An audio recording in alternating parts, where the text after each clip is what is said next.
You can think of this as a very complex bribery scheme to bail out non-competitive electricity generation and to guarantee electric companies' profit. Can you walk me through who some of the key players are? So the major utility player was First Energy. And so you had Larry Householder, who is currently serving a 20-year term in federal prison. What about the people of Ohio? How has this hit ratepayers? How are they responding to it? Those coal subsidies cost Ohioans over $450 million. Something like this at this scale could happen, could be orchestrated, I think is something we should interrogate a bit more. So we really do need vigilant oversight. Whatever you're doing with energy or anything, in a democracy, we need clean government.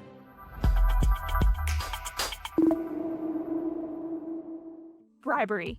Dark money. $1 billion bailout hidden inside an energy bill, and ratepayers left holding the bag. No, it's not the plot for the next season of your favorite crime drama. It is a real-life story unfolding in the Midwest. I'm Kinsey Grant Baker, this is Power Perspectives, and we're about to unravel the anatomy of an energy scandal. Ohio's House Bill 6 is the largest public corruption case in the state's history, and it exposed how deeply corruption can embed itself inside an industry that many people never think twice about, but most really, really should. And most importantly of all, it's still unfolding. Today on Power Perspectives, we are pulling back the curtain on one of the most consequential stories in modern energy history, the Ohio HB6 scandal. Joining us is Kathiann Kowalski, a journalist with Canary Media who has covered this story with depth and tenacity throughout a lot of twists and turns over a half decade plus. So we'll talk about, how it happened, who was behind it, what it means for the future of the utility industry, and how it's regulated across the country. We've got a lot to unpack. Kathiann, welcome to Power Perspectives. How are you today? I'm good. Glad to be here. Thank you so much for joining us. As I mentioned, you have covered this story a long time and have really been, pulling on these threads, understanding how it works, understanding what the stakes are. And I think that this is an important story for us to talk about here on the show, because my thinking is, if it can happen in Ohio, the question a lot of utility leaders should probably be asking themselves is whether it can happen anywhere else, where they are operating, where their territory is. So we're going to dig into a lot today. And I want to start with the basics. Can you start here by telling me maybe just a little bit more at the highest possible level? Because again, I know this one has a lot of tentacles. What is this all about? What is Ohio's House Bill 6 utility corruption scandal, if you had to put it into a handful of sentences? So you can think of this as a very complex bribery scheme to bail out non-competitive electricity generation and to guarantee electric companies' profit. Take that up just a tiny bit. What distinguishes this is that dark money groups, that is, entities that don't have to say where their money is coming from, were used as flow-through vehicles for the funds in order to be moving from utility companies and some other people to political campaigns and actions involved in trying to get this passed. It was essentially, in terms of the Ohio State House, a bid on the one hand, apparently by someone who wanted to not only get reelected, but become Speaker of the House, and then even later extend that for a longer period of time in power in return for this bailout legislation. And there was also a parallel plot that was revealed in the course of all of this for the utility to get favorable treatment from the regulatory agency that is supposed to be the watchdog. Because when you mention that this is something that, yes, there are utilities all across the country, there are also utility customers all across the country. In some states, we have a choice about where we buy our electricity generation. But in every state, we do not have a choice of which electric company delivers the power to our homes. Can you walk me through who some of the key players are? Who is the utility in question here? Who are some of the lawmakers in question here? Maybe some of the names to know from utilities, from execs. Who's the who here? So the major utility player was First Energy, and they have utilities in multiple states. And it was the corporate parent, First Energy, but they also have a bunch of subsidiaries. So there would be groups like First Energy Solutions, which was their generation arm. There would be groups like their service company, which handled their money matters, and so forth. There were also some other energy companies that gave smaller amounts of money. They were never charged criminally, but some of their funding also wound up going towards the effort. And there was money from a group called Empowering Ohio's Economy, which wound up being linked to American Electric Power. There was also another group that was linked to what was then known as Murray Energy. So it wasn't it. First Energy was the big player, but there were others as well.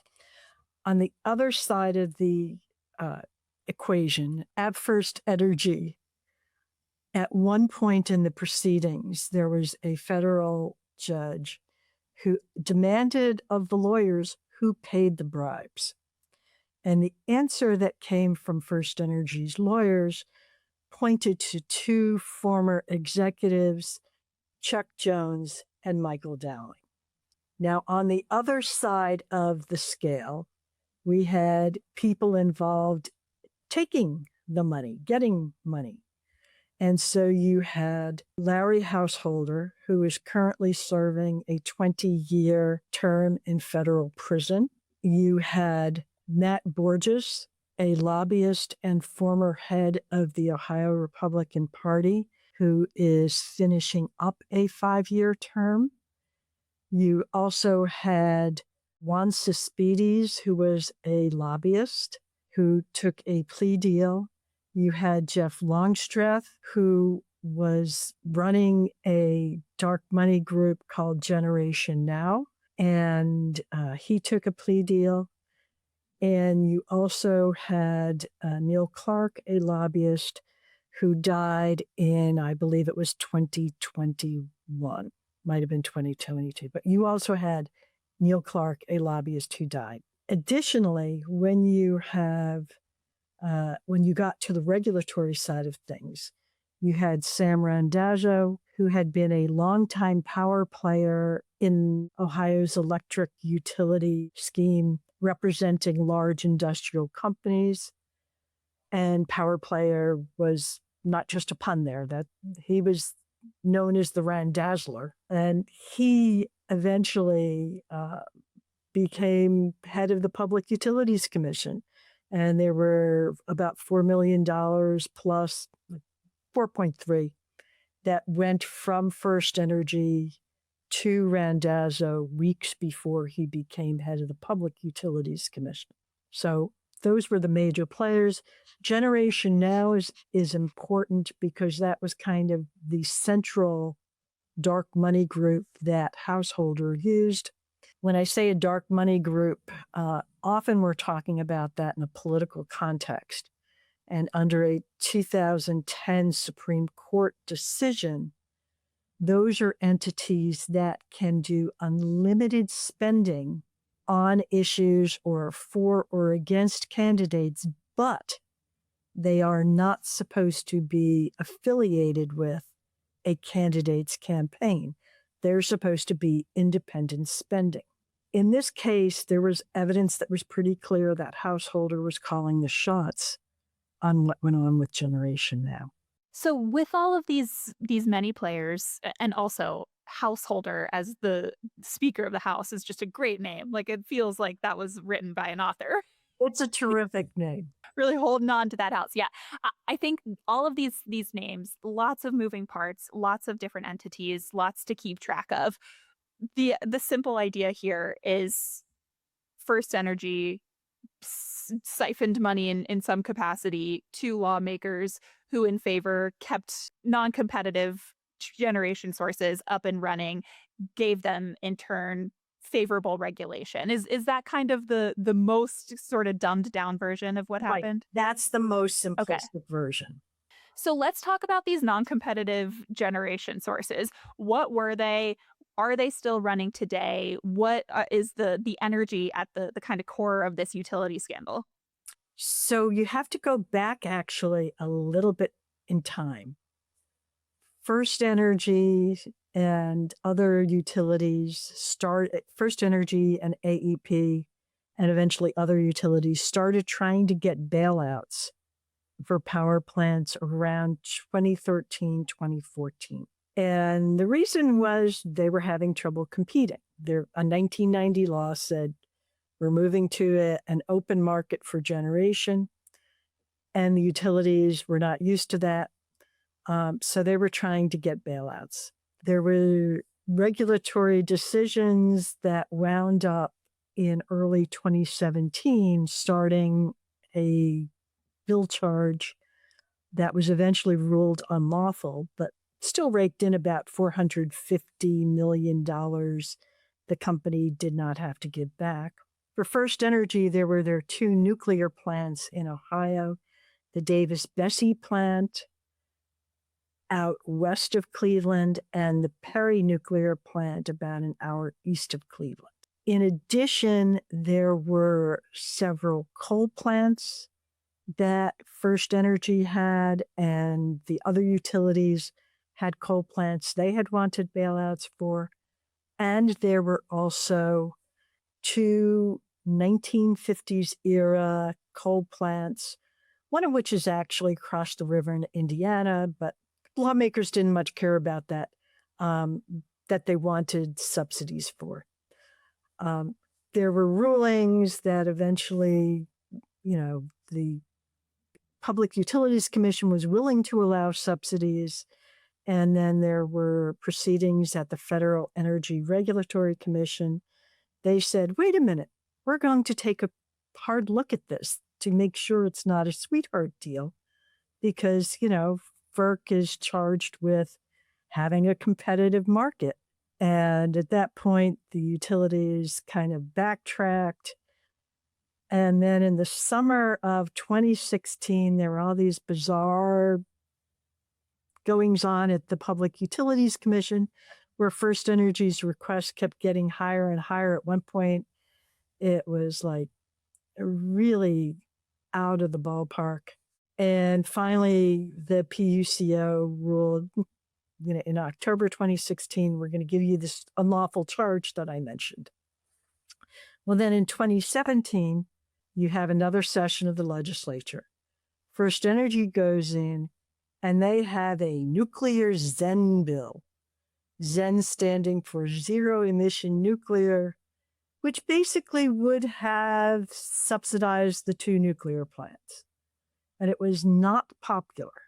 People did not like it. People kept pointing out it was a bailout, and it was pretty clear it wasn't going to pass.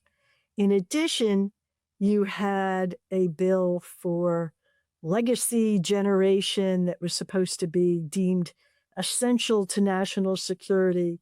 And this is because way back in the 50s or so, they had been built in order to supply energy for the United States nuclear capabilities, because you need a lot of electricity to power those operations.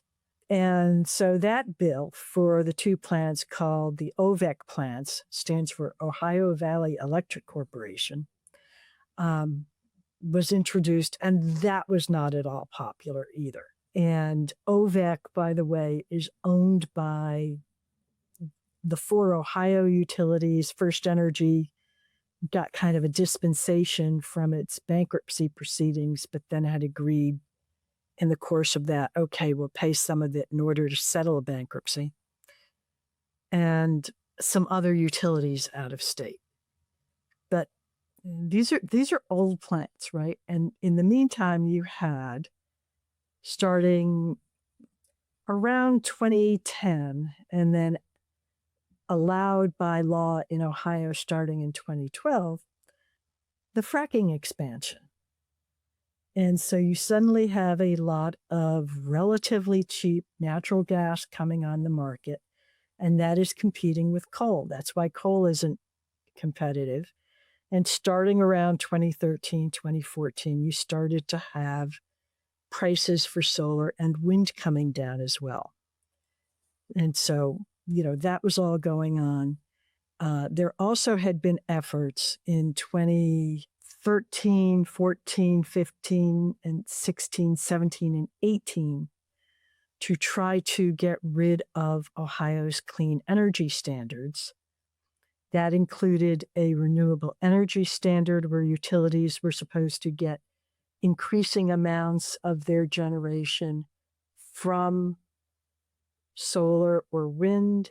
And there was an energy efficiency standard that would have required utilities to get, larger and larger portions of energy savings through enabling efficiency, or basically helping consumers not waste power. And they actually did pass a law to get rid of, first to freeze those standards in 2014. So they didn't increase it all in 2015 and 2016. They then resumed in 2017 in a weakened state, and lawmakers did pass a bill to get rid of them or basically gut them. In other words, there would be no further requirements.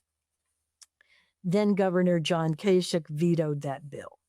So you now start in 2019, and all of this stuff gets poured into House Bill 6, which is introduced at the end of March, finally passed in mid-July, signed by Governor Mike DeWine within hours, the very same day it is passed, and poof, it's now the law. So it's like this whole effort of giveaways that companies couldn't get beforehand, all of a sudden in this bill. And First Energy they were much more interested at the time in the nuclear plants, but they were willing to go along with the coal subsidies because that meant that they wouldn't face opposition from the other large utilities of the state. I should also mention in April 2018, First Energy filed for bankruptcy for its generation arm. So that's now separate. So, they wanted to make that deal go through and get that bankruptcy resolved. Yeah, it seems like the stakes were pretty obviously very high for them, and having the context of how all of this wraps into one moment that has come to define this story, this scandal, I think is really interesting, and to me brings up a really important question, which is what the impact has been on customers in Ohio. We're talking about a lot of utilities that have different interests and different, players and stakes in the game here. We're talking about lawmakers who equally have their own interests and their own stakes. What about the people? What about the people of Ohio? How has this hit ratepayers? How are they responding to it? Well, everybody's electricity costs are way up now, right? But even before that, had the nuclear subsidies in House Bill 6 taken effect, customers would have paid $1.1 billion over 6 years, which is a lot of money. As it was, those did not take effect in part because of a short stay in legislation. And then in 2021, after all of this came out, those subsidies were eventually revoked by the legislature, along with another part of House Bill 6 that basically let utilities guarantee their profits pegged to 2018, which was a very high year for electric revenues. But as it was, the coal subsidies that were thrown in there to appease the other utilities, those did take effect. There were multiple bills to try to revoke them. There were bills to try to revoke the whole deal as early as July 2020 when Householder and others were arrested. But those coal subsidies cost Ohioans over $450 million. And then that unlawful rider charge, that ended in 2019, but between 2017 and mid to late 2019, ratepayers paid $450 million or so for that. And those weren't refundable. That money might well have paid for part of the House Bill 6 bribes. In addition, when you talk about effects on ratepayers, because you had coal plants operating longer than they might have, you had excess pollution. Environmental groups have pointed to large amounts of extra greenhouse gases, extra particulates, extra nitrogen oxides that have gone out into the air. And those all have their own problems and costs. Yeah, I mean, and long tails too, things that will impact consumers in 2020 when a lot of this was coming to light. They don't just end there. They continue to impact the way that utilities are run, the way that bills are sent. All of this is really interesting, and it compounds. I think there's also a question here of what the consensus is around maybe restitution, accountability, what that looks like. I understand regulators have ultimately ordered roughly $250 million in penalties. More than $186 million has been refunded or credited to consumers. A lot of consumer advocates have argued that that is not enough. I'm curious what you think on that idea of trying to repay customers to make them whole, knowing that the implications of this scandal have been significant and the impacts have been significant on average everyday, ratepayers. How does that kind of, add up to you?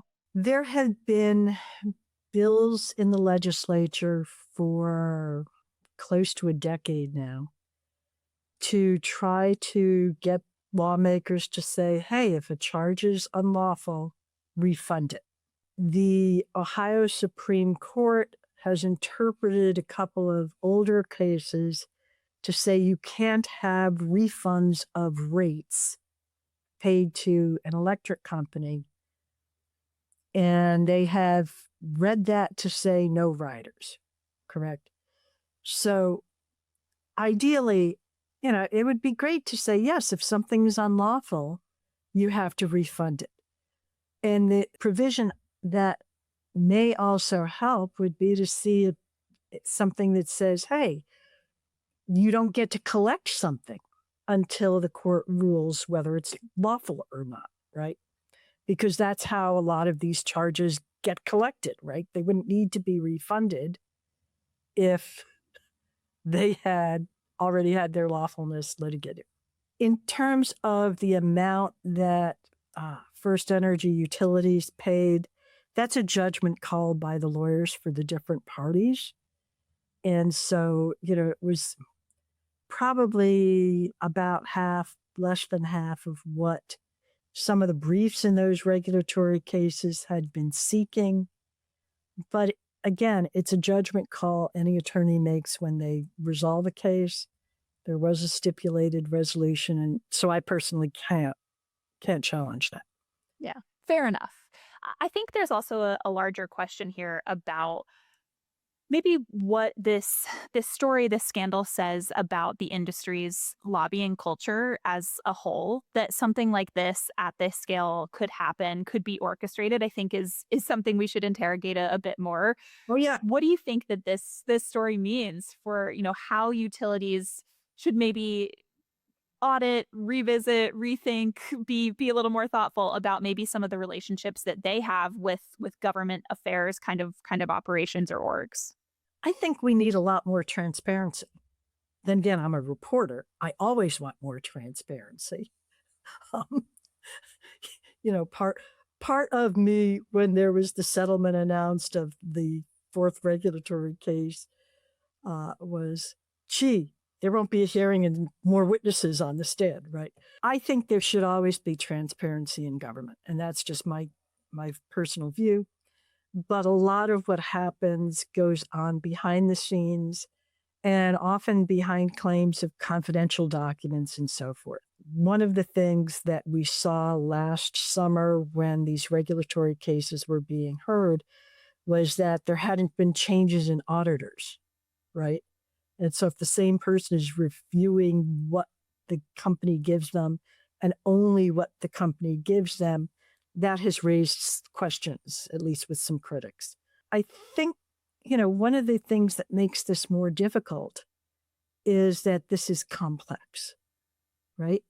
And so utilities go in there with an advantage of understanding a lot of the nitty-gritty details that most lay people don't and that most lawmakers don't. And even regulatory agencies often defer to utilities. So to make that simple, there's an old joke about, a jerk showing a child a dime and a nickel and saying, which one do you want? And trying to get the kid to take the nickel because it looks bigger, right?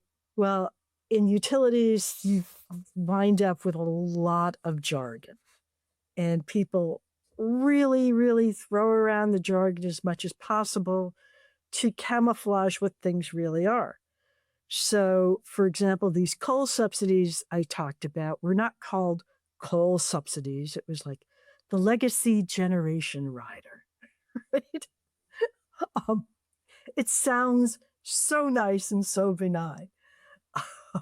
Like you don't call it something different. And even when there was a state trial going on earlier this year that ended in a hung jury for two former First Energy executives, there was confusion going on between what First Energy stood to gain for this, guaranteed profits provision in House Bill 6 versus riders or extra charges they could get as a result of the energy efficiency standards that were gutted.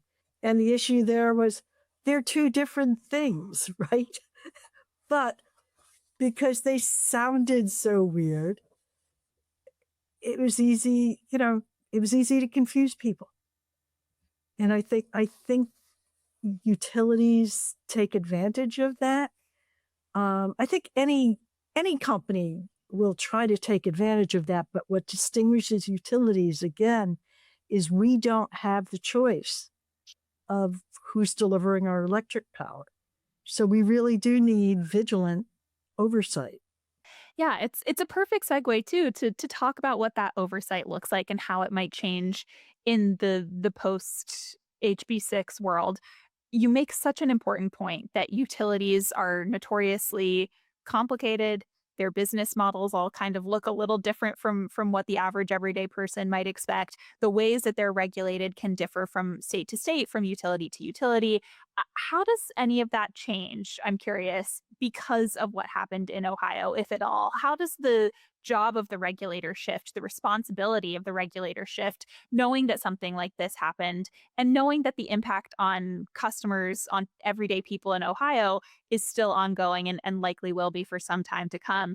Do regulators have any shifting responsibility because of that? I don't know if I would call it a shift in responsibility.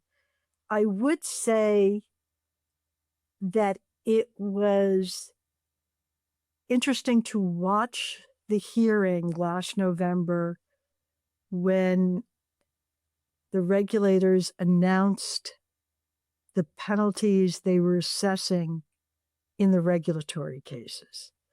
And they made it clear that these were not slaps on the wrist. I think that was a good thing, that, penalties should never be a slap on the wrist. And I would hope that that would carry over to other instances where you have violations of state law or state rules. I came out of, prior to returning to reporting, I had practiced environmental law for 15 years. And one of the things that was very, very important and that could result in very substantial penalties were false reports on what your emissions or your discharges were. And the whole issue there was that it was about the integrity of the system. I would like to see that continue forward in other cases at the Public Utilities Commission. One of the comments somebody made to me after the U.S. Supreme Court decided not to hear Householder and Borges was that if you're going to have clean energy, you need clean government. I would take that even broader. Whatever you're doing with energy or anything, I think in a democracy, we need clean government. And I don't mean to sound like a Pollyanna, but I really feel that way. Yeah, I mean, I think it's an apt way to kind of sum up the potential learnings that might come out of this, that cleanliness is a good thing, right? Regardless of what entity we're talking about, or whether we're talking about the lawmakers, the regulators, the execs at utilities, the middle managers at utilities. There have been, I think, throughout this story, a lot of moments where you realize just how many people had to, I'll say it, because I'm not the reporter working on this, made the wrong call, right? Made the call that didn't help people, made the call that was purely in self-interest. Knowing that there have been a lot of those junctures throughout this story, I think is something that should give us all pause, that we should all stop and think about. And I think there's also a question here of what this might mean for the broader utility industry. Curious what you think maybe some of the lessons might be for utility leaders, obviously beyond don't do corruption if you don't want to go to prison. What might you kind of characterize as some of the learnings here for the broader industry beyond just Ohio? I think one of the things that's important is make sure that your ethics officers actually are being ethical. First Energy has made a big deal in their public statements of saying that they have reformed their corporate culture. They have done a lot since this scandal came to light and since the discovery showed more people were involved, more people knew things. Things that led up to First Energy's admission of responsibility in 2021. So I think good corporate governance matters. It matters in for-profit groups. It protects both their customers and their shareholders. And it protects, the public more generally. And that goes not just for utilities, but for any company.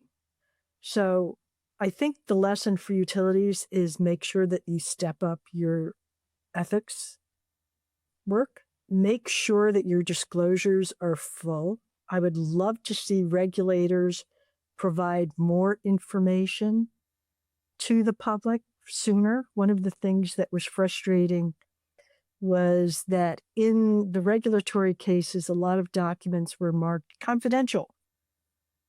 And they were automatically treated as confidential. And if I wanted documents from another agency that was involved in the litigation, they had to go back to First Energy and say, we've received a request for these documents. So there was a delay in getting information, and there should not be a delay. I should also mention that the House Bill 6 case stands out because it was one where the federal government was able to get involved in real time. And that does not often happen. It just so, in this case, it just so happened that federal agents were already doing an investigation into the lobbyist Neil Clark. And Neil made comments about Householder and what was going on. So they were getting very interested in it. My former state representative, who was against House Bill 6 and voted against it, felt very uncomfortable by the amount of pressure he was getting from Householder, basically threatening to cut off access to having his bills heard and a whole bunch of other stuff. And he reached out to federal agents and talked with them. And then somebody who was working on the referendum effort, which would have tried to get this on the ballot so voters could have said, no, we don't want this law. that person also felt very uncomfortable and went and contacted federal agents. So, we were fortunate here that people were speaking up. And I guess the other lesson I would hope people would take away is, not to be trite, but if you see something, say something. And whistleblowers matter. Whistleblowers can make a big, big difference. Yeah. And I think the idea of if you see something, say something, we all, to your one of the earliest points you made in this conversation, we all interface with power providers, with utilities in some way, shape, or form. For some people in some states, that looks different than it might for those in others. But it is the, responsibility of those of us who have the ability to say something to do so. And this is just, it's a huge story. It is one that has been unfolding for, as you have pointed out, basically a decade or more. And I'm curious, just as we finish here, what comes next? We're recording this on April 29th. It'll be out in a couple weeks. What is the sort of next phase of this? What are you looking for? Well, looking forward is maybe a strange way to put it, but what are you anticipating? What kind of coverage are you expecting to put out there, knowing that things are not totally wrapped up with a bow quite yet? What comes next year? As far as lawsuits go, there will be a retrial of the two former executives, Jones and Dowling, in state court, currently scheduled for the fall. A trial still needs to be set in federal court for federal charges against Jones and Dowling. So that trial date has not yet been set. I'm going to be watching those cases closely. There's also a trial coming up for Mr. Householder on state charges. That's been postponed, but eventually that will come up. More broadly, one of the things that House Bill 6 did was, in addition to all the financial impacts, it delayed more solar and wind coming onto the grid in Ohio. And that was then amplified by a 2021 law that added extra hurdles for getting those types of generation sited. So, for example, counties can just say, we don't want any of this in our county for new generation.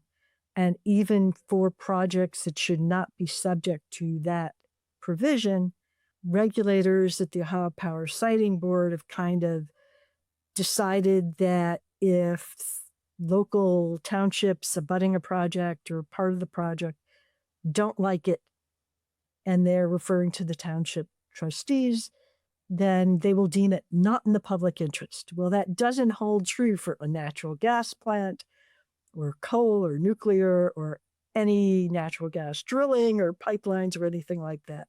So one of the things I will be watching is to see whether there's any headway in trying to deal with that.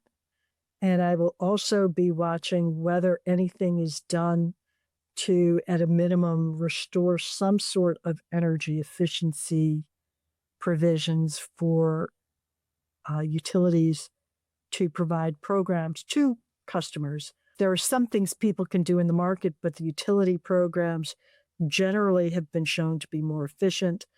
As we're looking at crazy high electricity prices, consumers probably would want to have those benefits. There have been bills passed in one house of the legislature over the last one or two legislative sessions, but they failed when they got to the other house. So maybe there will be some progress on that.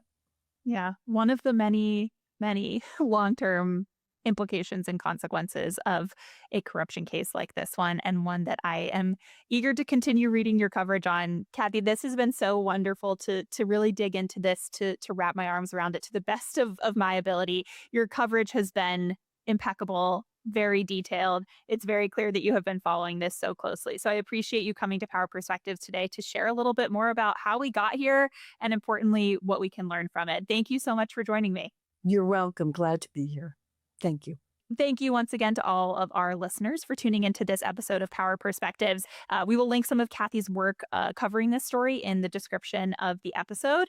Keep an eye out, too, on the Energy Central Daily newsletter, where we are trying to compile these headlines as they come out. As Kathy mentioned, there's a lot still to look forward to in this story, lots of trials, lots of implications, and lots of coverage to be read. So keep an eye out there. Thank you again for listening. I'm Kinsey Grant Baker, and I will see you next time. What are you doing on June 23rd? If you're a utility professional who wants to, 1, meet and network with other big thinkers, and 2, get leadership perspectives on the future of energy business strategy from affordability to AI, there's only one place to be. Energy Central is hosting a happy hour in Washington, D.C. on the evening of June 23rd. You might ask why, and it's because we think the very future of our energy industry depends a whole lot on how things shake out in Data Center Alley. And we think it's high time that the smartest people solving the biggest utility challenges got together to share some good ideas. So join us on June 23rd in DC for connections, conversations, and cocktails in partnership with our friends at IFS Copperleaf. Save your spot by RSVPing at the link in the show notes, and we'll see you there.